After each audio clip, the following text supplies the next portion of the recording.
Hi everyone, welcome to my class. आज हम लोग पढ़ने वाले हैं स्पॉटिंग एरर से रिलेटेड कुछ इम्पॉर्टेंट क्वेश्चन जो कि पिछले एग्ज़ाम में आए हुए हैं। तो आइए देर न करते हुए क्लास को शुरू करते हैं। पहला क्वेश्चन आपके सामने जो स्क्रीन पे दिख रहा है कि I know he is having a lot of books on how to improve English, और ई वाले ऑप्शन में नो एरर। ठीक है गाइज, तो यहाँ पे 4-5 ऑप्शन दिया हुआ है और पांचों ऑप्शन को हमें ध्यान से देखना है कि एरर कहाँ पे है। ठीक है, तो यहाँ पे आई क्या है, सब्जेक्ट है, और यहाँ पे नो क्या है, वर्ब है। फिर एक क्लाज आई हुई है यहाँ पे, ठीक है ना। He is having a lot of books on how to improve English. तो अब यहाँ पे ज़रा देखना है कि एरर कहाँ पे है। तो ही इज़ हैविंग, तो जब हैव का अर्थ पोजीशन के कॉन्सेप्ट में होता है, ठीक है, तो जब हैव का अर्थ जो है पोजीशन के कॉन्सेप्ट में होता है तो वहाँ पे हम क्या करते हैं, वहाँ पे हमें क्या करना पड़ता है, जो इज हैविंग लिखा हुआ है इसके बदले आपको सीधे सीधे क्या करना है, हैज लिखना है। ठीक है ना, इसके बदले क्या लिखना है, हैज लिखना है। क्यों? क्योंकि जो ओनरशिप या पोजीशन बताने वाले वर्ब्स होते हैं, जैसे मान लीजिए ओन की बात करें, ये भी क्या करता है, पोजीशन को बताता है। पजेज की बात करें, है ना, POSSES पजेज है। उसी तरह आपका हैव है, ठीक है, बिलोंग है, ये बिलोंग है, BELONG बिलोंग।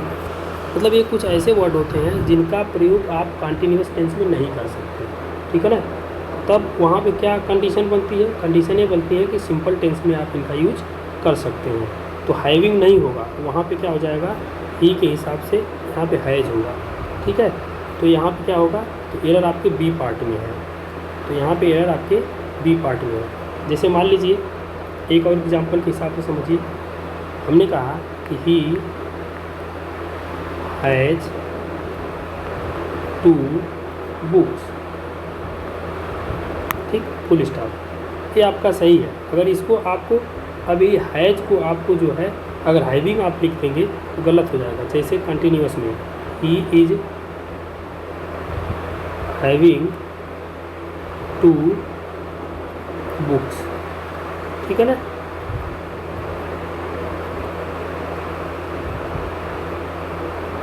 तो यहाँ पे आपका जो है इज हैविंग नहीं होगा, ये गलत हो जाएगा। ठीक, तो इसी तरह जो है अगले क्वेश्चन की बात करते हैं। तो अगला क्वेश्चन जो दिया हुआ है तो ये कह रहा है कि the theory of the relativity, ठीक है ना, the theory of relativity is so complicated as we है।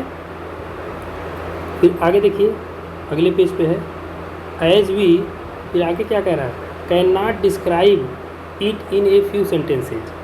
ठीक है ना, तो अब यहाँ पे आपको देखना है कि मिस्टेक कहाँ पे है। तो आइए मैच कर लेते हैं। कह रहा है कि द थियरी ऑफ रिलेटिविटी, ये पूरा पूरा फ्रेज नाउन फ्रेज सब्जेक्ट के रूप में आया हुआ है जो इज का सब्जेक्ट बना हुआ है। फिर कह रहा है सो कॉम्प्लिकेटेड, ठीक है ना, वह इतना कॉम्प्लिकेटेड है या बहुत कॉम्प्लिकेटेड है। अब आगे कह रहा है कि एज, अब सो के साथ एज भी आता है और सो के साथ दैट भी आता है। ठीक है ना, तो जब सो के साथ दैट आता है तो इसका मतलब वो क्या करता है, रिजल्ट बताता है, एडवर्ब ऑफ रिजल्ट बताता है। और मॉडल वर्ब का प्रयोग करके आप जो है एडवर्ब ऑफ रिजल्ट क्लाज बनाते हैं। तो कह रहा है कि can not describe it in a few sentences, मतलब कुछ सेंटेंस में इसे डिस्क्राइब नहीं कर सकते। तो इसका मतलब ये हुआ कि यहाँ पे जो आप एज का प्रयोग किया हुआ है, इस एज का प्रयोग यहाँ पे आप क्या करेंगे, दैट का प्रयोग करेंगे। ठीक है ना, यहाँ पे दैट हो जाएगा। The theory of relativity is so complicated that he can not describe it in a few sentences. ये पूरा पूरा एडवर्ब ऑफ रिजल्ट हो जाएगा। ठीक है, तो यहाँ पे जो है सीधे सीधे गलती किस पार्ट में थी, तो गलती आपका बी पार्ट में थी, सॉरी सी पार्ट में गलती थी। ठीक है ना, सी वाले पार्ट में। तो एज की जगह क्या होगा, दैट होगा। आइए नेक्स्ट क्वेश्चन की बात करते हैं। तो नेक्स्ट क्वेश्चन में क्या कह रहा है, a cell is the smallest identifiable unit of life and can not be seen with a naked eye. ठीक है ना, तो ए सेल ये आपका सीधे सीधे क्या है, नाउन है जो सब्जेक्ट के रूप में आया हुआ है। The smallest identifiable unit of, ठीक है ना। तो ये यूनिट आपका नाउन है, आर्टिकल द आया हुआ है, तो the smallest identifiable unit of life and can not be seen with a naked eye, ठीक है ना। तो आर्टिकल ए का प्रयोग नहीं होगा यहाँ पे, द नेक्ड आई होगा, ठीक है ना, द नेक्ड आई, यहाँ पे द नेक्ड आई होगा। क्यों द नेक्ड आई होगा? क्योंकि जो चीज़ें बिल्कुल जिसको स्पेशलाइज किया जाता है या जो चीज़ें निश्चित होती हैं उसके लिए आर्टिकल द का प्रयोग करते हैं, ठीक है। जिस चीज़ के बारे में आप पहले से जानते हैं वहाँ पे आर्टिकल द का प्रयोग किया जाता है। तो यहाँ पे जो एरर आपकी हो जाएगी वो डी वाले पार्ट में एरर होगी, ठीक है।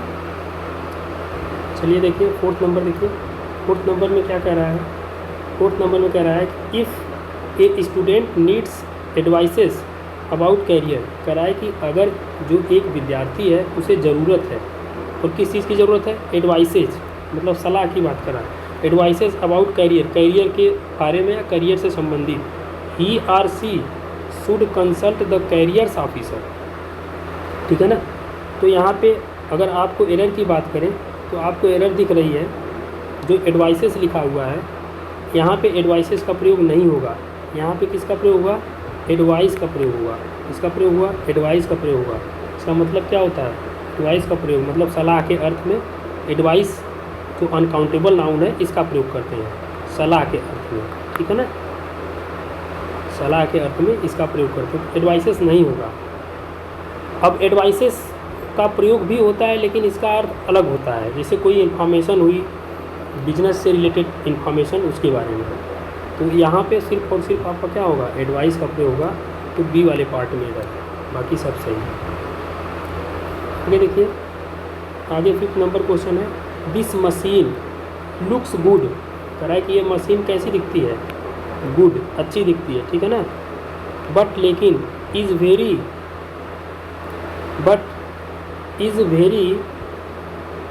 Badly designed and does not work good, ठीक है ना।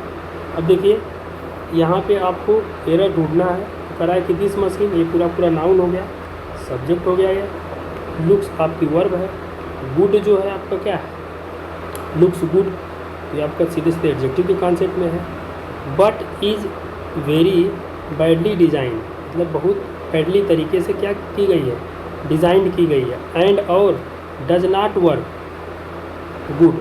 अब देखिए यहाँ पे वर्क क्या है, वर्ब है, और गुड क्या है, तो गुड की अगर बात करें पार्ट्स ऑफ स्पीच की, तो गुड आपका नाउन के कॉन्सेप्ट में भी आता है और गुड एडजेक्टिव के कॉन्सेप्ट में भी आता है, ठीक है ना। ये दो कॉन्सेप्ट होता है गुड का, लेकिन यहाँ पे वर्क है तो वर्क गुड नहीं लिखेंगे बल्कि वर्क वेल लिखेंगे, वर्क वेल लिखेंगे। अब वेल क्या होता है, तो वेल जो होता है यह आपका सीधे सीधे एडजेक्टिव और एडवर्ब दोनों की भूमिका में आता है, ठीक है ना। तो यहाँ पे जब वर्क वेल लिखेंगे तो ये सीधे सीधे क्या करेगा, वर्क को क्वालिफाई करेगा, मॉडिफाई करेगा, तब एडवर्ब होगा, ठीक है ना। तो एडजेक्टिव नहीं आ सकता, सीधे सीधे क्या आएगा, एडवर्ब की भूमिका में वेल आएगा। तो यहाँ पे वेल ही आपका क्या हो जाएगा, राइट आंसर होगा फिफ्थ नंबर में। जैसे मान लीजिए हमने कहा कि सी इज, एक दूसरा एग्जाम्पल देखिए, सी इज ए गुड गर्ल, ठीक है ना, गुड गर्ल, तो यहाँ पे क्या है, गर्ल नाउन है और गुड क्या है, गुड एडजेक्टिव है जो इस नाउन को क्वालिफाई कर रहा है, उसके पहले आया हुआ है, ठीक है ना। उसी तरह मान लीजिए हमने कहा I am quite well, quite well, ठीक है ना। तो अब यहाँ पे क्वाइट, अब वेल क्या हो गया, वेल भी यहाँ पे एडजेक्टिव हो गया, ठीक, वेल भी यहाँ पे क्या हो गया, एडजेक्टिव हो गया, और ये क्वाइट क्या हो गया आपका, तो आई एम क्वाइट वेल, तो ये अब ये एडजेक्टिव हो जाएगा, ठीक है ना, आई एम क्वाइट वेल मतलब कॉम्प्लीमेंट के रूप में हो जाएगा ये, ठीक है, इसको एडजेक्टिव कहेंगे। अच्छा, वेल एडवर्ब के रूप में कैसे आएगा, जैसे हमने कहा ही स्पीक्स वेल, ठीक है ना, तो वह बोलता है, तो कैसा बोलता है, तो अच्छा बोलता है, तो अब ये एडवर्ब हो जाएगा, अब ये स्पीक्स को क्या करेगा, मॉडिफाई करेगा, ठीक है। तो इस तरह से सेंटेंस में जब कोई शब्द यूज होता है तभी आप क्लियर कर पाओगे कि वो किस पार्ट्स ऑफ स्पीच में आया हुआ है। तो यहाँ पे इसको भी ध्यान देना है। आइए नेक्स्ट क्वेश्चन की बात करते हैं, जो 6 नंबर का क्वेश्चन है। 6 नंबर वाले क्वेश्चन में क्या कह रहा है? कह रहा है he is well known for both his kindness as well as his understanding. ठीक है ना। तो ये एज वेल एज एक कंजंक्शन होता है। तो कंजंक्शन क्या करता है? शब्दों को भी जोड़ता है और क्लाज को भी जोड़ता है कंजंक्शन। ठीक है ना। तो यहाँ पे बोथ के साथ क्या आता है? बोथ के साथ एंड आएगा, वेल एज नहीं आएगा। क्या हो जाएगा? Both and. ठीक है ना। तो बोथ के साथ कंजंक्शन क्या आता है? एंड आता है। तो यहाँ पे सीधे सीधे क्या हो जाएगा? बोथ एंड आ जाएगा। जैसे मान लीजिए हमने कहा बोथ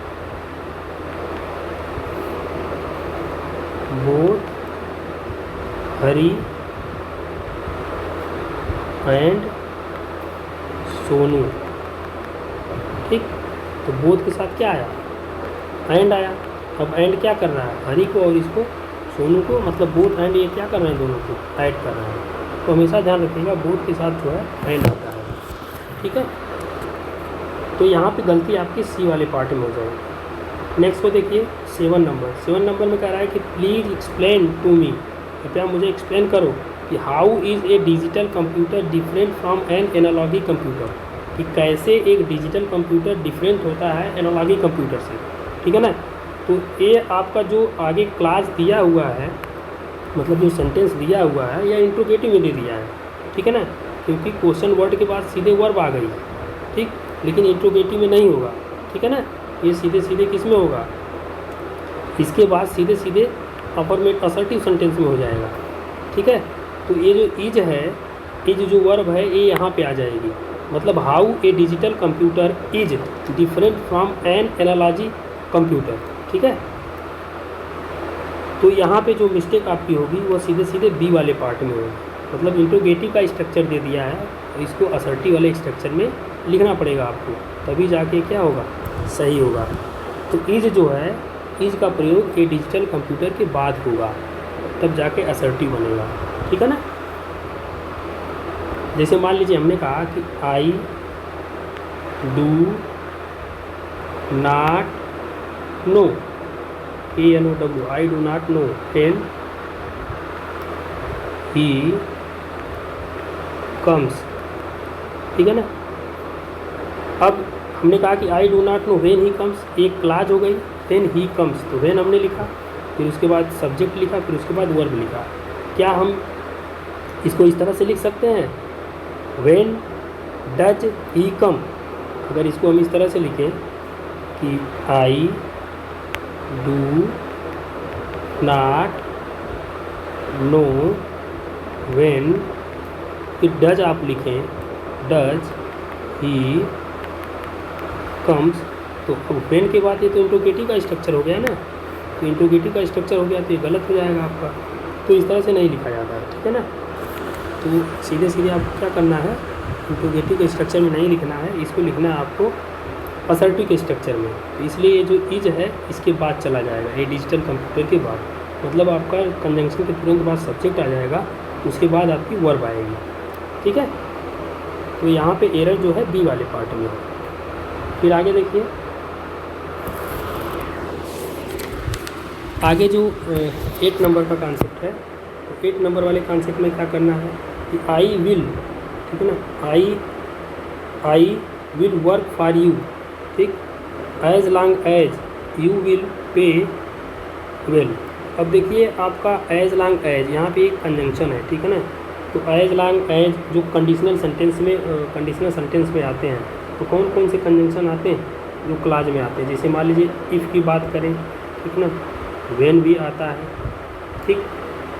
अनलेस आता है, अनटिल आता है। ठीक है ना। अनटिल आता है, इन केस आता है, और एज लॉन्ग एज आता है, एज लॉन्ग एज आता है। ठीक। ये सारे कंजंक्शन आते हैं कंडीशनल में, जब दो ऐसे वर्क होते हैं जो फ्यूचर को दर्शाते हैं कि दोनों काम फ्यूचर में होगा, तो एक जो है आपका सिंपल प्रेजेंट में आपको बनाना पड़ता है, मतलब प्रेजेंट टेंस में आपको बनाना पड़ता है। ठीक है। तो यहाँ पे क्या कह रहा है? यहाँ पे कह रहा है पहली वाली क्लाज है, फिर एज लॉन्ग एज के बाद यू विल पे वेल जो लिखा हुआ है, तो आपको क्या करना है, अब आपको सीधे सीधे क्या करना है, जो कंजंक्शन वाली क्लास है अब उसी को आप क्या करेंगे, चेंज कर देंगे। इसी को जो यू विल पे लिखा हुआ है इसी के बदले आपको यहाँ पे विल को हटा देना है। आप क्या लिखेंगे, एज लॉन्ग एज यू पे होगा, यू पे विल, ठीक, यू पे विल हो जाएगा, ठीक है ना। तो यहाँ पे आपको क्या करना है, जब दो ऐसे काम जब दो वर्ब होती हैं जो कंडीशनल सेंटेंस में एक्शन फ्यूचर के बारे में करती हैं, तो वहाँ पे जो क्लाज होता है कंजंक्शन वाली क्लाज वो आपका प्रेजेंट में चला जाता है, ठीक है ना। तो इम्पॉर्टेंट क्वेश्चन है। आगे देखिए 9 number, of the two principles, ठीक है ना, of the two principles he put forward the last one was the more difficult to understand. करा ऑफ द टू प्रिंसिपल्स, अब यहाँ ऑफ द टू की बात कर रहा है, ठीक है ना, ये पूरा phrase he put forward the last, अब द लास्ट की बात कर रहा है। लास्ट का मतलब क्या, लास्ट का मतलब लास्ट का यूज जो होता है दो से अधिक लोगों के लिए होता है, ठीक है ना। यहाँ पे दो की बात कर रहा है और यहाँ पे लास्ट का यूज किया है, तो लास्ट का नहीं यूज होगा यहाँ पे सीधे सीधे लेटर का यूज होगा, ठीक है ना। लास्ट के बदले यहाँ पे क्या लिखेंगे, लेटर लिखेंगे, LATTER, मिस्टेक यहीं पे है, ठीक है, क्योंकि व्यक्तियों या वस्तुओं का जो क्रम बताने के लिए लेटर का प्रयोग किया जाता है, ठीक है ना, और दो से अधिक व्यक्तियों या वस्तुओं का क्रम बताने के लिए लास्ट का प्रयोग किया जाता है। तो यहाँ पे दो की बात कर रहा है, आप द टू की बात कर रहा है, इसलिए लेटर का प्रयोग करेंगे। दो से अधिक की जब बात करता है तब आप लास्ट का प्रयोग करते हैं, ठीक है ना। तो इसको ध्यान रखना है, मिस्टेक आपकी यहाँ पे क्या है, बी वाले पार्ट में है। आइए नेक्स्ट क्वेश्चन को देखते हैं 10 नंबर का। इसमें क्या कह रहा है कि ऑल ऑफ अस, ठीक है ना, surprise to see an old man of 60 taking part in the marathon held last month, ठीक है ना। ऑल ऑफ अस ये आपका पूरा फ्रेज है, नाउन फ्रेज के रूप में आया हुआ है, प्रोनाउन ऑफ प्रोनाउन का कॉन्सेप्ट है। सरप्राइज्ड ये आपकी क्या है, वर्ब है, ठीक है ना। To see non finite verb है। An old man of 60 taking part in the marathon held last month. अब इसको क्या करना है, अगर इसको सेंस के हिसाब से देखें तो ये वाक्य आपका पैसिव वॉइस में होना चाहिए। तो ऑल ऑफ अस की बात कर रहा है, ठीक है ना।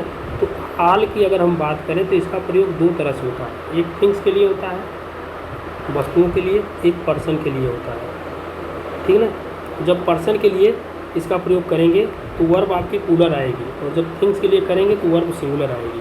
इसका मतलब ये हुआ कि ऑल आपका जो है दोनों वर्ब को लेता है, ठीक है ना। तो यहाँ पे क्या हो जाएगा, सरप्राइज्ड है, ठीक, और यहाँ पे लास्ट मंथ लिखा हुआ है, तो इसका मतलब आप सरप्राइज्ड के पहले वर का प्रयोग करोगे। किसका प्रयोग करोगे, वर का प्रयोग करोगे, तो हो जाएगा all of us were surprised, passive voice में वाक्य है, were surprised to see an old man of 60 taking part in the marathon and last month, ठीक। तो जो एडवर्ब ऑफ टाइम होता है उसका बहुत बड़ा महत्व होता है। एडवर्ब ऑफ टाइम के हिसाब से ही टेंस को आप जो है पहचान सकते हैं कि किस टेंस की कैसी वर्ब होगी, ठीक है। तो ये 10 क्वेश्चन बहुत ही इंपॉर्टेंट रहेगा, इसको आप लोग जो है ध्यान से देखिएगा, वीडियो को लाइक भी करिएगा, शेयर भी करिएगा, ताकि आगे हम आपको और वीडियो बना के उपलब्ध करा सकें। चलिए, थैंक यू, मिलते हैं फिर नेक्स्ट क्लास में।